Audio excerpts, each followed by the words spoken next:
कोटि कोटि प्रणाम है मेरी माता सज्जनों, आप सबके श्री चरणों में अनंत बार मेरी चरण वंदना स्वीकार कीजिएगा। सर्वप्रथम एक प्रार्थना है, निवेदन आप सबकी सेवा में सूचना समझिए। अगली माह हांसी में जो साधना सत्संग हो रहा है, दिल्ली से जो नाम स्वीकार हुए हैं उनकी सूची बाहर लिख के लगा दी गई हुई है। मेहरबानी करके जाने से पहले देख लीजिएगा।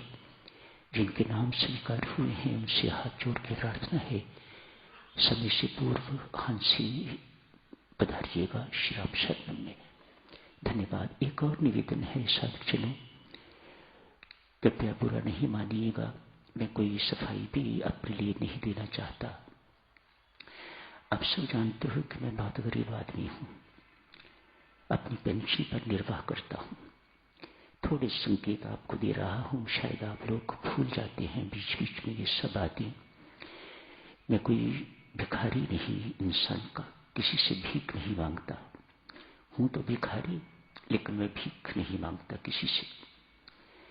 अपने पैसे पर जो मुझे पेंशन मिलती है उसी पर निर्वाह करता हूं। जैसे भी हो, किसी महीने ज्यादा भी खर्च हो जाते हैं, बहुत आना जाना हो, अपने पैसों से ही आना जाता हूं। मैं ट्रस्ट से सिर्फ एक रहने के लिए जगह मुझे दी हुई है जो मेरा अधिकार है। स्वामी जी महाराज ने ये अधिकार दिलाया हुआ है। ट्रस्ट डीड में उन्होंने लिखा था, जहां श्री राम शरणम बनेगा वहां मेरा निवास स्थान भी बनेगा। स्वामी जी महाराज ने अपने लिए लिखा था, तो मानो प्रत्येक श्री राम शरणम में मेरा निवास स्थान का अधिकार है। इसके अतिरिक्त जहां कहीं भी खाता हूं, पैसे देता हूं, चाय भी नहीं पीता। जो स्वामी जी महाराज के नियम है, परमेश्वर के पास से सब निभा रहा हूं। अतएव डाक का खर्चा इत्यादि सब कुछ मैं कुछ ट्रस्ट से नहीं लेता। देवी सज्जनों, आपकी मांग कि मुझे 1000 की माला भेज दो पत्थर में, मैं कहां से 50 रुपये खर्च करूं और कैसे मैं आपको डिस्पैच करूं? क्या आप मुझे चाहते हो कि मैं जाऊं डाकखाने जाके पार्सल करवाऊं, या ये करूं या वो करूं? धागा भेज दीजिएगा। एक धागा भेजने पर मेरे 5 रुपये खर्च होते हैं। दुख आपका है, आपको पहुंचना चाहिए, न कि मुझे। संगत बहुत याद कर रही है, आके दर्शन दे जाओ। और मेरे परमात्मा, कैसे साधक हो आप लोग, अभी तक साधक नहीं बन पाए आप। कैसी शास्त्र के विपरीत बातें करते हो, कुएं को बुला रहे हो, आके हमारी प्यास बुझा जा। क्या अनहोनी सी बातें हैं। मेरी तो सेवा हो जाती है, आपको क्या मिलता है? आप तो शास्त्र के विरुद्ध बात करोगे तो शास्त्र सजा देगा आपको कोई लाभ नहीं होने देगा। प्रकृति माफ नहीं करती, माफ करना जानती ही नहीं। मेहरबानी करके मेरे ऊपर मेहर रखिएगा, अपनी कृपा अपना स्नेह बनाए रखिएगा। त्याग के अंतर्गत एक ही त्याग की बात करी जा रही है, आसक्ति का त्याग, आसक्तियों का त्याग। अर्थात हाथ में लगने वाली हथकड़ियां क्या हैं, पांव में लगने वाली बेड़ियां क्या हैं, इनका त्याग। इनसे छुटकारा कैसे पाया जाए, यही चर्चा की जा रही है ना। एक ही चीज, इन आसक्तियों का त्याग कैसे किया जाए। जब तक देवी सज्जनों संसार के प्रति आसक्ति टूटेगी नहीं, परमात्मा की भक्ति मिलेगी नहीं। छोटे छोटे टोटके याद रखिएगा। संसार की आसक्तियां छूटेंगी नहीं, परमात्मा की भक्ति मिलेगी नहीं। नियम है परमात्मा की भक्ति के, कानून है इसे, और वह बदलते नहीं है, कांस्टेंट है, नित्य है। अतएव इन आसक्तियों का त्याग एक साधक, एक भक्त के जीवन में अति अनिवार्य है। इसलिए साधक जन इस आसक्ति पर कुछ दिन बिताए जा रहे हैं। आज भी चर्चा हो सकता है। जिस रविवार को फिर यहां होऊंगा तब भी शक्ति पर ही चर्चा की जाएगी। जिसे अपनाना है उसके प्राबल्य को भी जानना चाहिए और जिसे छोड़ना है उसके प्राबल्य को भी जानना चाहिए। आज आपके सामने अशक्ति की प्रबलता की बात की जा रही है। कितनी प्रबल है इनका त्याग अनिवार्य। यदि आप भक्ति रूपी महल में, परमात्मा के महल में, मोक्ष महल में प्रवेश करना चाहते हो तो इसके बिना निर्वाह नहीं है। वे अशक्ति चाहे देह के प्रति है, मानो अपने प्रति है, अपनों के प्रति है, किसी सौंदर्य के प्रति है, धन के प्रति है, प्रशंसा के प्रति है, यशमान के प्रति है, अनंत प्रकार की अशक्तियां, सारी कामनाओं की जननी अशक्ति। अशक्ति को मां कहा जाता है, कामनाओं को बच्चे कहा जाता है। इसी मां की कोख से जन्म लेती हैं तरह तरह की कामनाएं। अशक्ति का त्याग तो कामनाओं का अपने आप त्याग। मां मर गई तो बच्चे कहां से होंगे। अतएव अशक्तियों का त्याग करने की आवश्यकता। कैसे किया जाए? एक दृष्टांत के माध्यम से देखेंगे कि कितनी प्रबल है ये अशक्ति। पर उससे पहले जो करने की चीज है, मेहरबानी करके उस पर ध्यान फरमाइएगा। आज जाने अनजाने किसी एक व्यक्ति ने मधुमक्खियों का छत्ता होता है, उसको छेड़ दिया।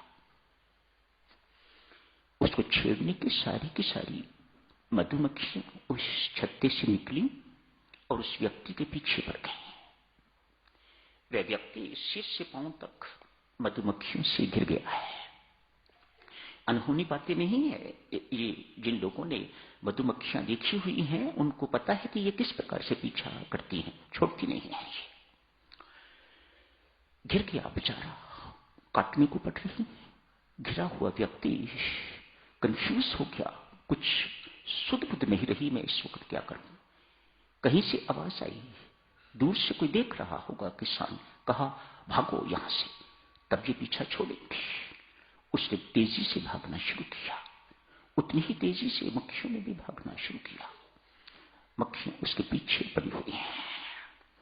व्यक्ति ने देखा कि अभी भी मक्खियां इसका पीछा नहीं छोड़ रही, तो कहा भाई इस वक्त यदि तू कोई कंबल या कोई कपड़ा इत्यादि भी ओढ़ेगा तो भी ये मक्खियां उसके अंदर ही रहेंगी, इतना पीछा नहीं छोड़ेंगी।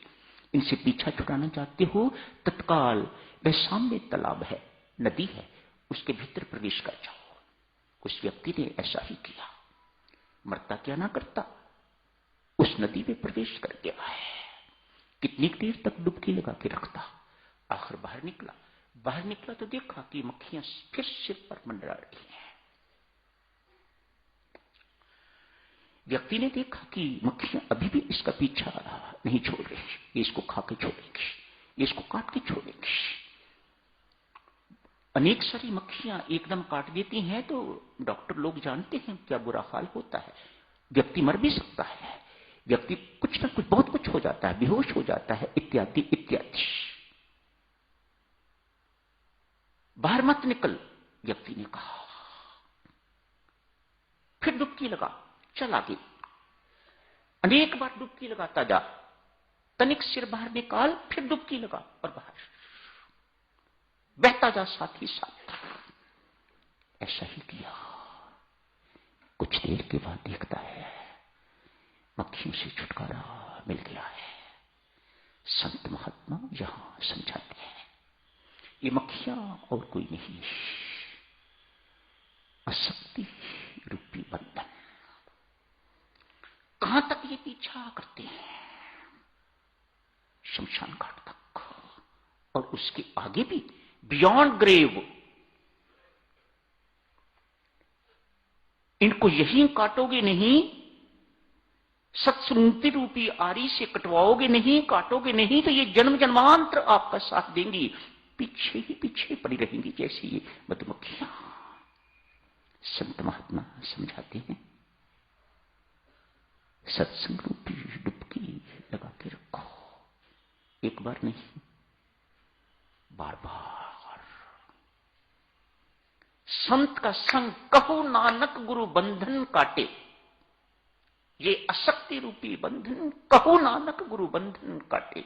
जो कोई माई का लाल इन बंधनों को तोड़वाना चाहता है तो गुरु तोड़ता है, संत तोड़ता है। बंधनों की दिशा अपनी ओर मोड़ता है, अपने प्रति संगत को आकर्षित करता है। ये परमेश्वर का दिया हुआ वरदान समझिएगा। सच्चे संत को परमात्मा का इस प्रकार का वरदान, सारी संगत तेरे आगे पीछे घूमेगी, तेरी ओर आकर्षित होगी।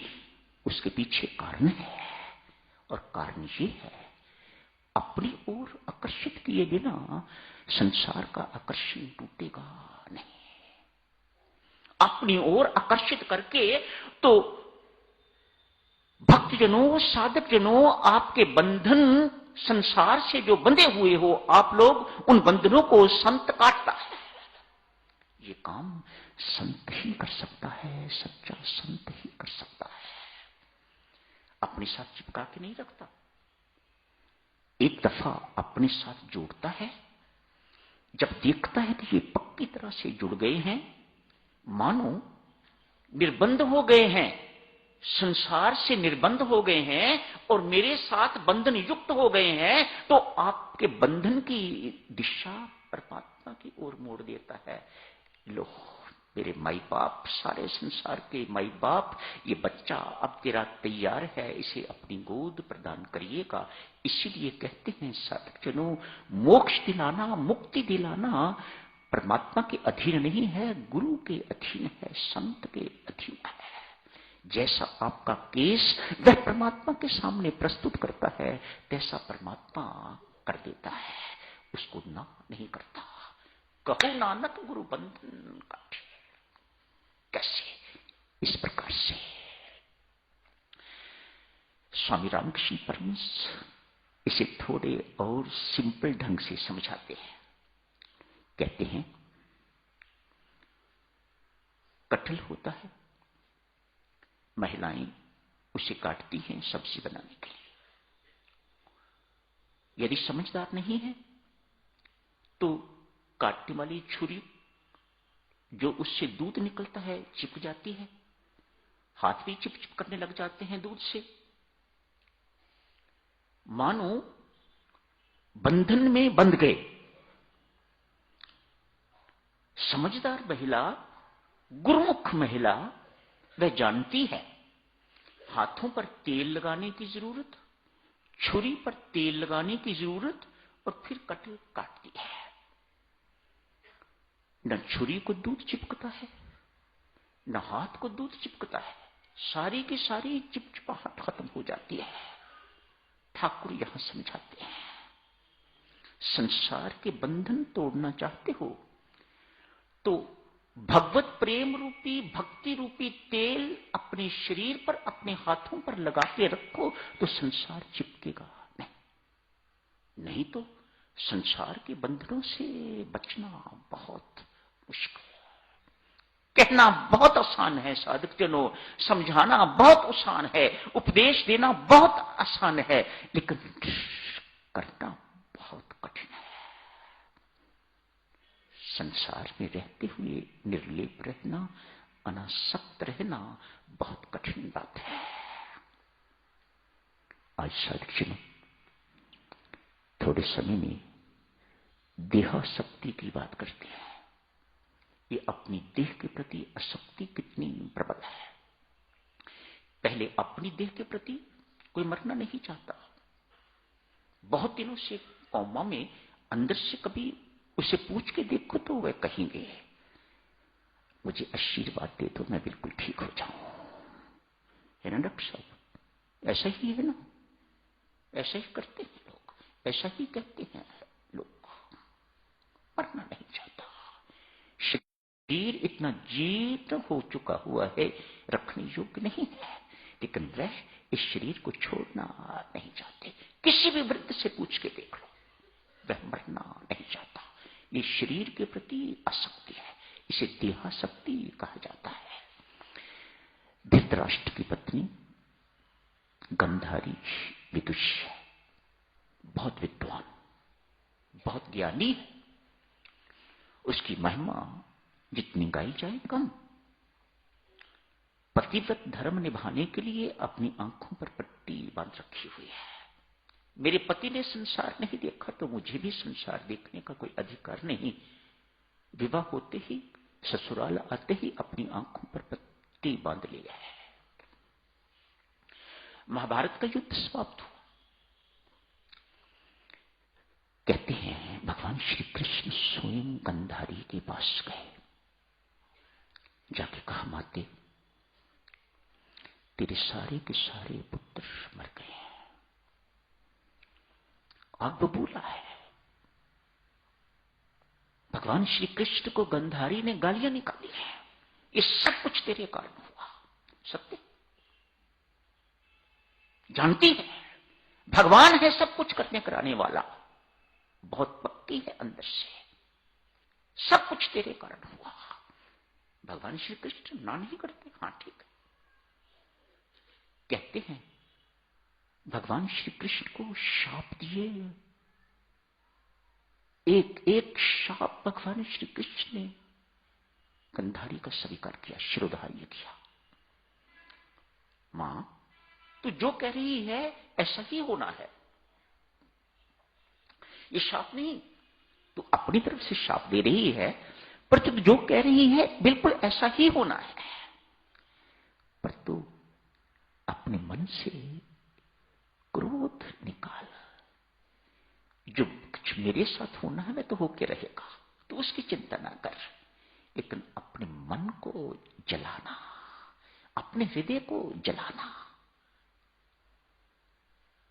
तेरे सारे के सारे पुत्र मर गए हैं, युद्ध क्षेत्र में पड़े हुए हैं, शोकग्रस्त रो रही है, बिलख रही है। शमशान घाट नहीं, युद्ध क्षेत्र में अभी पड़े हुए हैं।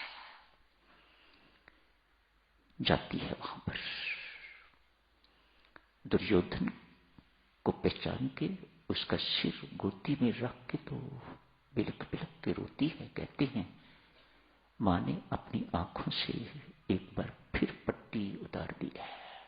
एक बार तब उतारी थी जब दुर्योधन को कहा था तू नंगा होके मेरे सामने आ, आज फिर पट्टी उतार दी है। जैसे ही नजर घुमाई, शब्द ही शब्द, खून ही खून देखा तो मानो हालत इस प्रकार की होगी जैसे बेहोशी जैसी हालत हो गई है। ये सारी मेरी संतान मरी पड़ी है। यही समाप्त करने की इजाजत दीजिएगा साधकजनों। बहुत प्रबल है देहाशक्ति। जिस रविवार को यहां होऊंगा उस रविवार को इस चर्चा को आगे जारी रखेंगे। आज यही समाप्त करने की इजाजत दीजिएगा।